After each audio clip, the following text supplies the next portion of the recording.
in 1607, as they are settling here in Virginia, what was the role of religion in the daily life of these people?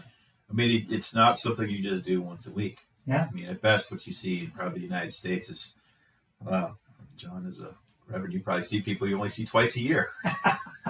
Maybe some people you see once a month or maybe every week. But the point is, this is a daily, day-to-day thing. And I think part of it is, it's not just a theology of the time. It's recognizing that lives were short.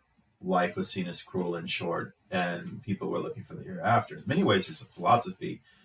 But, you're talking about church attendance is not optional. These are people who are going to be in service, but they're also going to be there for daily prayers. It's a daily part of their existence.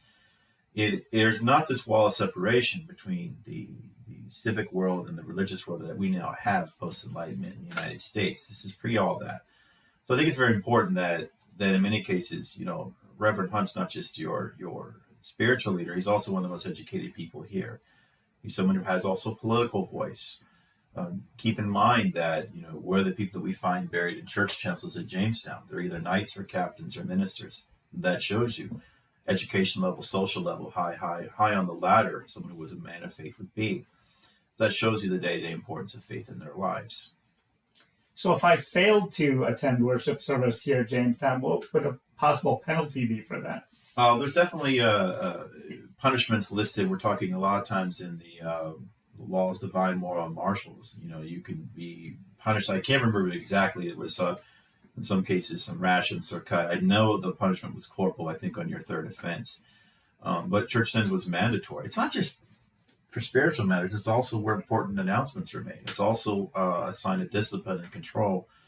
It's the problem we have today, looking backward and thinking how awful that must be, is we're living in a world that is, increasingly secular, multiple faiths, and a country that has sort of separated these two spheres. These spheres are just completely overlapping.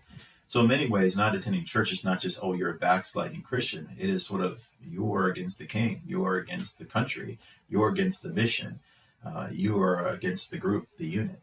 So I think it's more, I think people in many cases, I think, are looking at it in our framework of just how it would seem today versus at the time. It's actually considered more outrageous because of what else is implicated. If you don't follow this, what else are you not following? So that narrative that we're going to get again in Thanksgiving, that people are flocking to the shores of North America for religious freedom, doesn't really work with the evidence, does it? You had to be part of this established Church of England to hold office. And that's the key, because that is where the major differences is between Jamestown and Plymouth, right? These people are religious refugees, part of a, not just a Puritan movement, but a radical offshoot of a Puritan movement. Always keep in mind, there are Puritans who are working within the Church of England to literally purify, or to reform it, we should say. We're talking about radicals. So these are the people we're talking about on Thanksgiving in the New England sense. But even we got to keep in mind, aren't these religious freedom advocates, because they don't offer the freedom to others.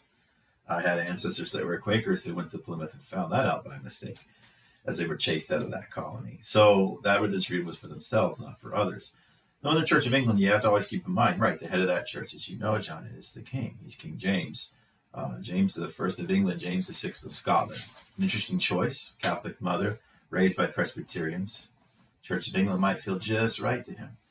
But the idea is it's a state church, and it's in many ways the most theocratic Christian government in Europe, when you realize that the actual king is the head of the church, which would not be true of France or Spain. So in this particular case, I would argue there's also a political nature to being Anglican at Jamestown that is very interesting to study. But yeah, it's not so much religious freedom. Now, we can talk about the fact that there are Christian minorities amongst that group. But for the most part, we're talking about most people are Anglican, adhere to an Anglican faith. But within that Anglicanism, we always say, are you low church? Are you high church? There's a lot of a spectrum there. But they're there. They're not there to separate themselves from their king and from their church. That's very, very clear. Because those who are outside the norm are definitely seen as outside the norm and strange and different and to be punished. But I think it's important to keep that in mind, that there, again, I'm going to hit this point hard. There is no such thing as a secular colony. But it's freedom for me, not for you, if it's freedom in the first place. That's right.